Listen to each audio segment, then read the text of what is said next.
नमस्कार दोस्तों।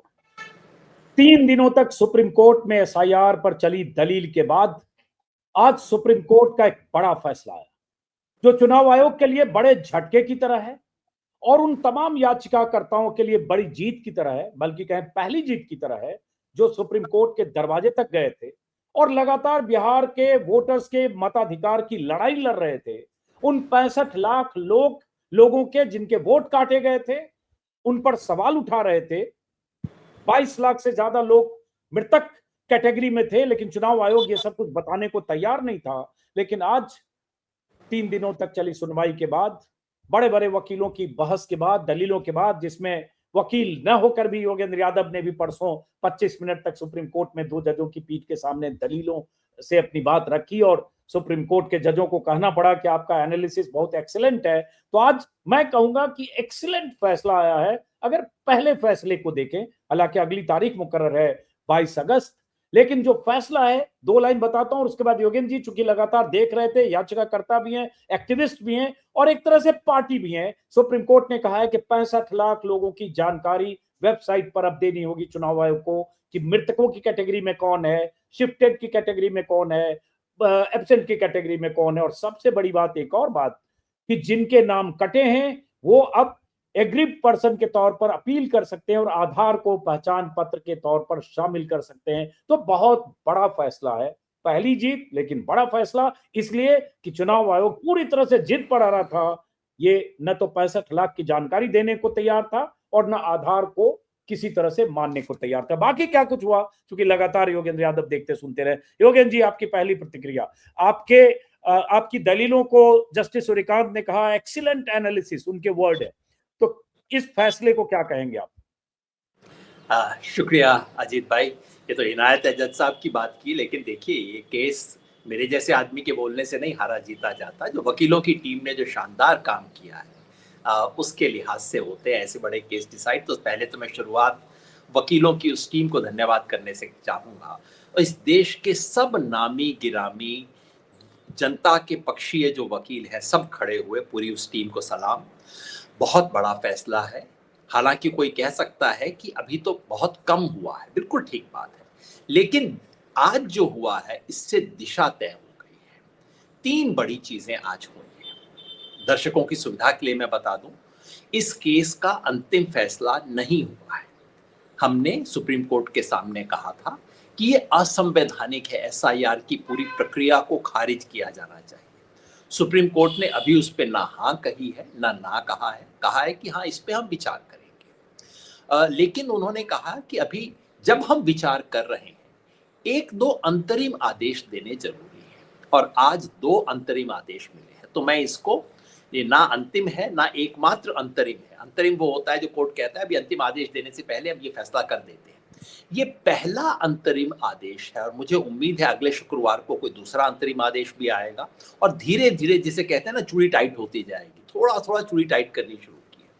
पहला सबसे बड़ा फैसला कि जिस सूचना की जानकारी हम मांग रहे थे, बार बार मांग रहे थे, और चुनाव आयोग येन केन प्रकारेण उसको इनकार करने में जुटा हुआ था, आज सुप्रीम कोर्ट ने साफ कहा भैया इस इंफॉर्मेशन को डालो, सबके सामने डालो। यानी कि बिहार में ये जो 65 लोग जिनके नाम कटे, 65 लाख लोग जिनके नाम कटे, इन 65 लाख का आप बार बार बता रहे हो कि इनमें 22 लाख मृतक हैं, 32 लाख बाहर हैं, इनके नाम सार्वजनिक कीजिए और नामों के आगे लिखिए कि कौन मृतक है, कौन बाहर है, किस कारण से है, पूरी सूची आप डालिए। पहला बड़ा आदेश। दूसरा, इससे भी बड़ा आदेश जिसका महत्व अभी हम धीरे धीरे समझेंगे, सुप्रीम कोर्ट ने कहा है कि चुनाव आयोग इस बात को सार्वजनिक रूप से पब्लिसाइज करे कि अगर किसी व्यक्ति के पास कोई डॉक्यूमेंट नहीं है लेकिन आधार है, तो वो आधार का कागज दाखिल कर सकता है, आधार के आधार पर अपना दावा ठोक सकता है। जिसका मोटे तौर पे मतलब ये है अजीत भाई, हालांकि सुप्रीम कोर्ट की ये भाषा नहीं है कि 11 की सूची में 12 हम 12वां आइटम ऐड कर रहे हैं, लेकिन जो उनका आदेश है उसका मतलब यही है कि अब यदि आपके पास कोई और डॉक्यूमेंट नहीं है, केवल और केवल आधार है, तब भी आपका दावा खारिज नहीं किया जा सकता। और ना सिर्फ ये चेंज हुआ है, बल्कि सुप्रीम कोर्ट ने इलेक्शन कमीशन को कहा है कि आप इसका जरा प्रचार कीजिए, सब लोगों को बताइए इसके बारे में। तो ये दूसरा बड़ा फैसला है जो कि एक स्पष्ट इशारा कर रहा है कि आधार को अब प्रमाणिक बनाया जाएगा। और आपको याद है, पहले दिन से हम ये बात कह रहे हैं कि भाई, जो डॉक्यूमेंट जनता के पास है, जो 15 साल से आप इस देश को मतलब पागल बनाया हुआ है कि आधार करो, आधार से लिंक करो, ये आधार लो, वो आधार लो, और आज आप ठेंगा दिखा रहे हो, ये कैसे हो सकता है? और जो चीजें हैं नहीं वो मांग रहे हो, कैसे हो सकता है? सुप्रीम कोर्ट ने इसको स्वीकार किया है। और तीसरी चीज जो हुई है वो ये कि सुप्रीम कोर्ट ने कहा है कि अगले शुक्रवार को हम एक और हियरिंग करेंगे और उसमें वो मामले देखेंगे जो 7 करोड़ 24 लाख के अंदर जिस तरह का झमेला है, उस सवालों को, जिसे आज प्रशांत भूषण ने बड़े जोर से उठाया। प्रशांत भूषण ने वो सवाल पूछा जो आप और मैं पहले डिस्कस कर चुके हैं इस शो पे, कि भाई ये जो 7 करोड़ 24 लाख हैं, इनमें भी एक खुफिया कैटेगरी है, नॉट रिकमेंडेड बाय बीएलओ। आज तक क्या था, 3 दिन पहले तक तो चुनाव आयोग इस बात को स्वीकार ही नहीं कर रहा था कि ऐसी कोई चीज है। आज चुनाव आयोग को जजेस ने कहा कि हाँ, इसको हम लेंगे। बस उन्होंने कहा, प्रशांत भूषण से कहा, 1 हफ्ता इंतजार कर लो, अगले हफ्ते हम इसको भी लेंगे। मतलब चूड़ी टाइट करने की प्रक्रिया शुरू हो गई है, मॉनिटरिंग होगी, सुप्रीम कोर्ट मॉनिटर करेगा।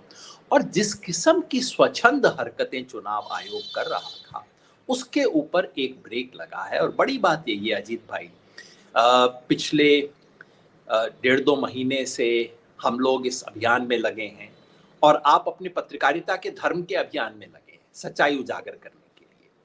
और बीच बीच में ऐसा लगता था कि हम क्या कर रहे हैं, अंधेरे में लठ मार रहे हैं, क्या कर रहे हैं, कोई सुनवाई नहीं होगी इस बात की। 65 लाख लोगों को उठा के कूड़ेदान में डाल दिया, नामों को कोई नहीं पूछेगा इस देश में। लेकिन अंत में इतना जरूर कह सकते हैं कि कठिन थी राह, लेकिन मतलब देर है पर अंधेर नहीं। और इस देश के सर्वोच्च न्यायालय ने इस बात का संज्ञान लिया। मैं सलाम करता हूं सब सर्वोच्च न्यायालय को। बहुत सही कहा योगेंद्र जी। एक इंटरेस्टिंग चीज ये भी हुआ, चूंकि मैं भी लगातार देख रहा था प्रोसीडिंग को, आप भी देख रहे थे। ये भी दर्शकों को बता दूं कि योगेंद्र जी अस्वस्थ हैं, अभी भी मेरे ख्याल से उनके हाथ से स्लाइन चढ़ रहा है उनको, और हॉस्पिटल से ही ये हाथ में स्लाइन चढ़ा है उनको, और जो भी मेडिकेशन हो रहा होगा। और परसों हॉस्पिटल से ही उस तरह से इलाज के बीच ही आए थे कोर्ट। आज खास बात ये भी हुई कि 2 दिन से कई बार लग रहा था कि जिस तरह से जस्टिस सूर्यकांत जो सवाल जवाब कर रहे हैं आप लोगों के वकील से, और अखबारों में जिस तरह से हेडलाइन बन रही थी, उससे लग रहा था कि सुप्रीम कोर्ट तो मूड बना चुका है कि याचिकाएं खारिज हो जाएंगी और एसआईआर एज इट इज जारी रहेगा। लेकिन आज सुप्रीम कोर्ट ने, दोनों जजों ने, जस्टिस बागची ने भी और सूर्यकांत ने भी, जिस तरह से राकेश द्विवेदी को बार बार काउंटर करते रहे कि आप ये पब्लिक डोमेन में क्यों नहीं डालते, ये पब्लिक को क्यों नहीं पता चलना चाहिए कि उनका नाम क्यों नहीं कटा, सिटीजन राइट, वोटर्स राइट, ये सब लगातार कहते रहे, तो चुनाव आयोग की तरफ से जिद वहां भी झलकता रहा कि वो भटकाने की कोशिश कर रहा था कि it is already there with BLO with BLA, ये सब वो कहते रहे। एक तरह से वो झांसा है, अगर मैं कहूं झांसा शब्द, तो झांसा देने की कोशिश कर रहे थे। लेकिन लगता है जजों ने पकड़ लिया था, आज नस पकड़ ली थी चुनाव आयोग की।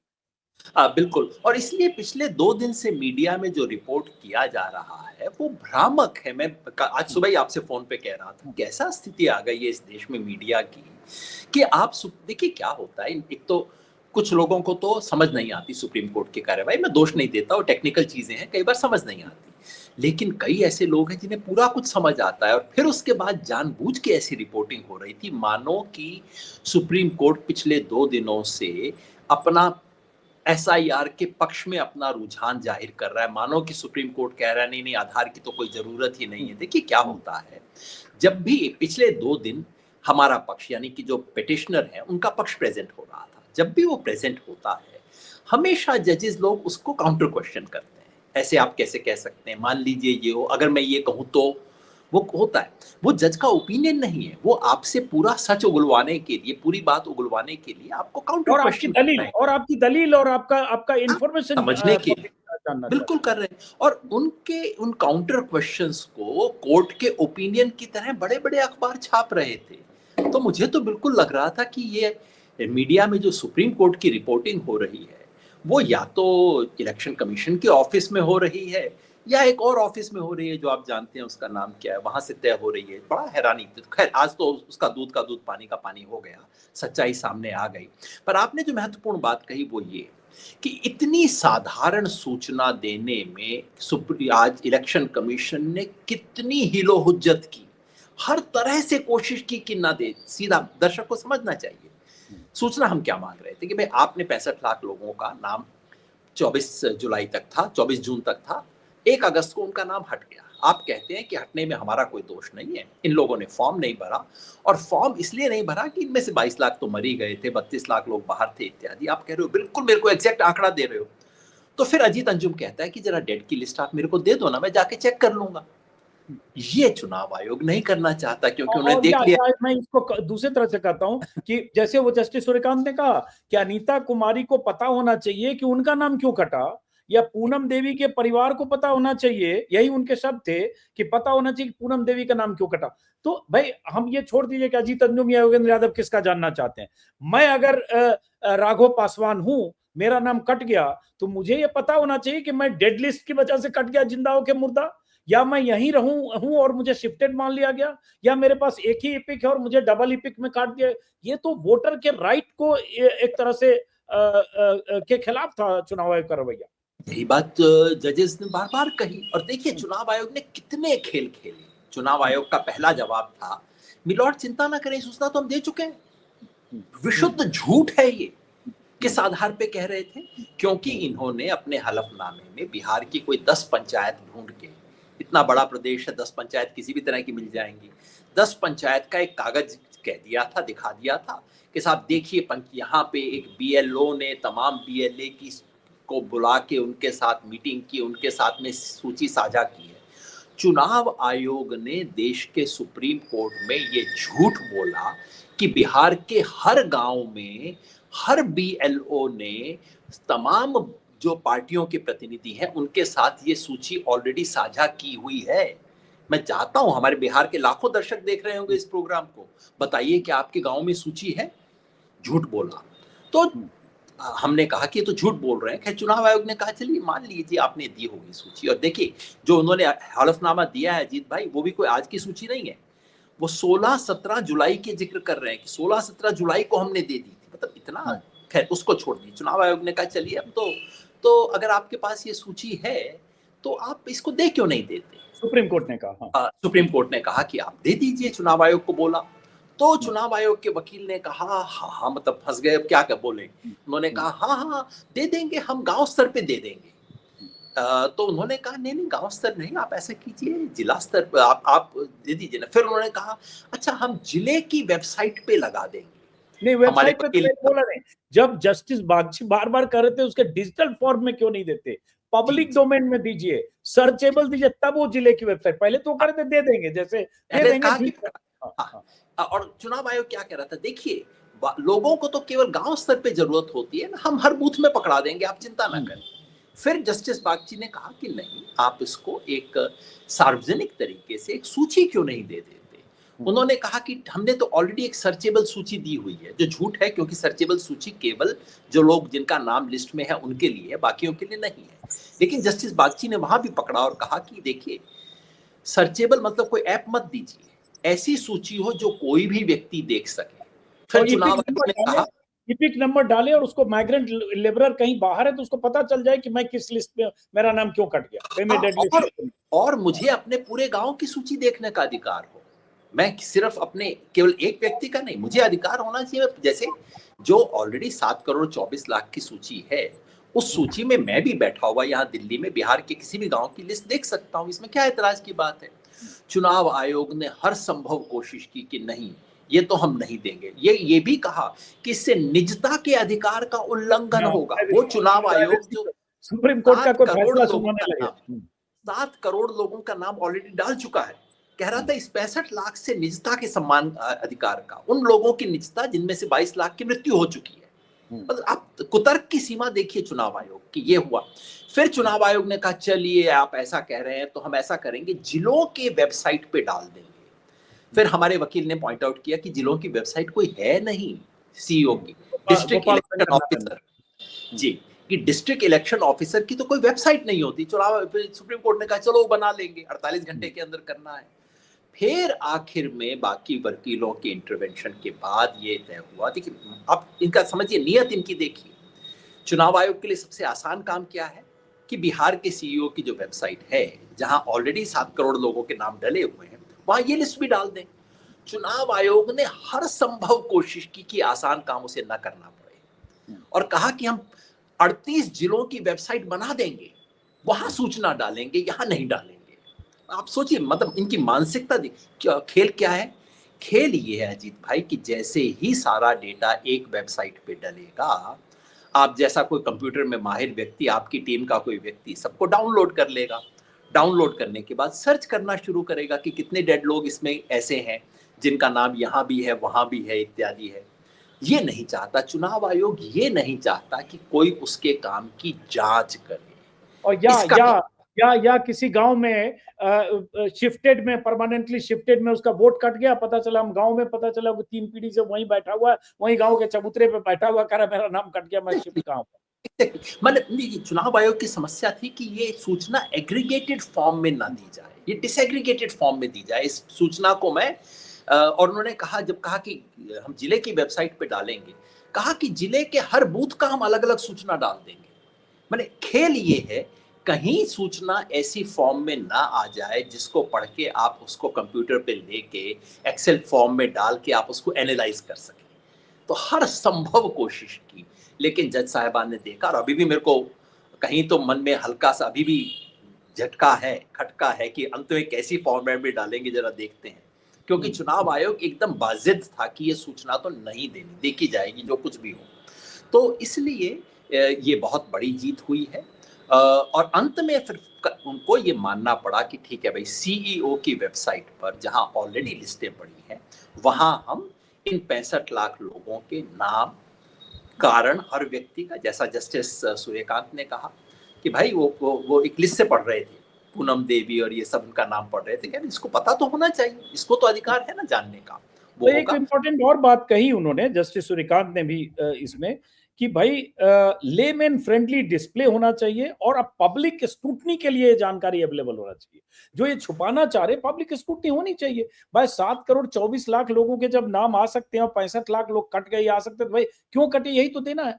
और ये वही इम्पोर्टेंट है जो दर्शकों को, सही आपने कहा, ये जानना चाहिए कि ये सूचना छुपाने के लिए ही 1 घंटे तक जद्दोजहद चुनाव आयोग के एडवोकेट करते हैं। नहीं मतलब तो ये फैसला, ये ऑर्डर 1 घंटा पहले लिखा चुके होते हैं जस्टिस। जस्टिस बागची ने कहा कि देखिए, आप, जस्टिस बागची ने उनको चुनाव आयोग की गाइडलाइंस पढ़ के सुनाई पुरानी, जहां चुनाव आयोग ने कहा था कि यदि कभी भी किसी का नाम डिलीट होता है तो उसको वाइडेस्ट पॉसिबल पब्लिसिटी देनी चाहिए। उन्होंने कहा था कि आपको अपनी ये प्रोटोकॉल्स फॉलो करनी है, आप ऐसा क्यों नहीं कर रहे हैं, आप क्यों इतना वो कर रहे हैं।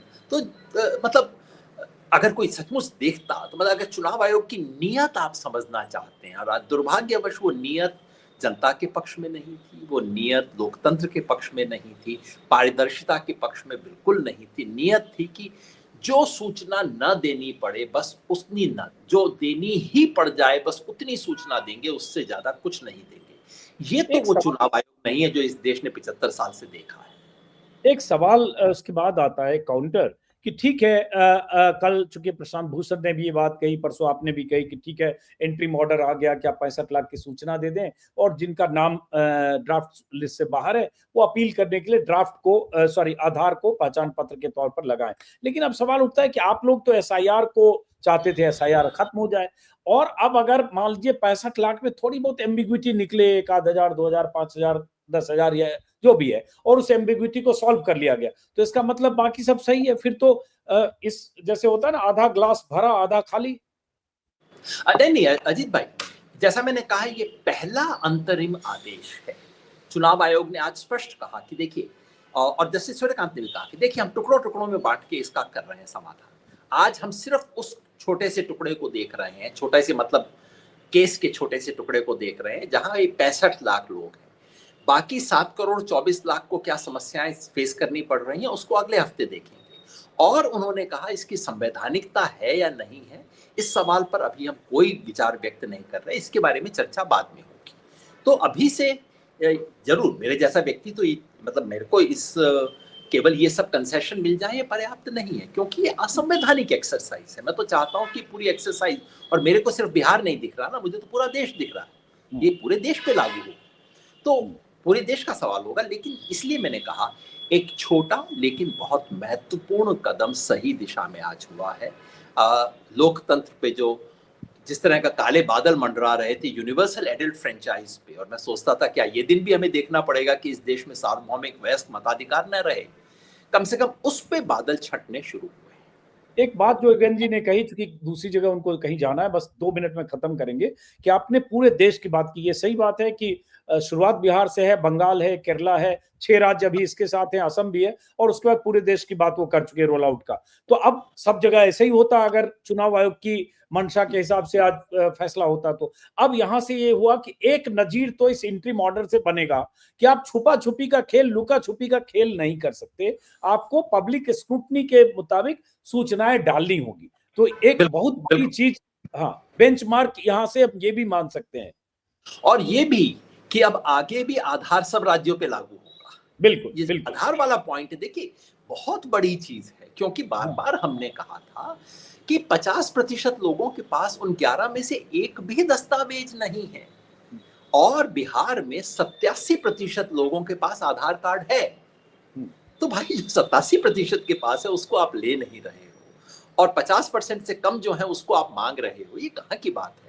और ये बात देश में लगभग सब जगह पे लागू होगी, कहीं 50 नहीं होगा, कहीं 60 होगा, और जहां 60 होगा वहां आधार 87 नहीं होगा, 95-98% होगा। तो आधार के आने से सारी समस्या सुलझती नहीं है। 3-4% लोग अभी भी उस दायरे से बाहर रहेंगे, और 3-4% छोटा नहीं होता, लेकिन कम से कम ये जो था कि करोड़ों लोग बाहर हो जाएंगे, वो जो भय था वो भय जरूर कम होता है।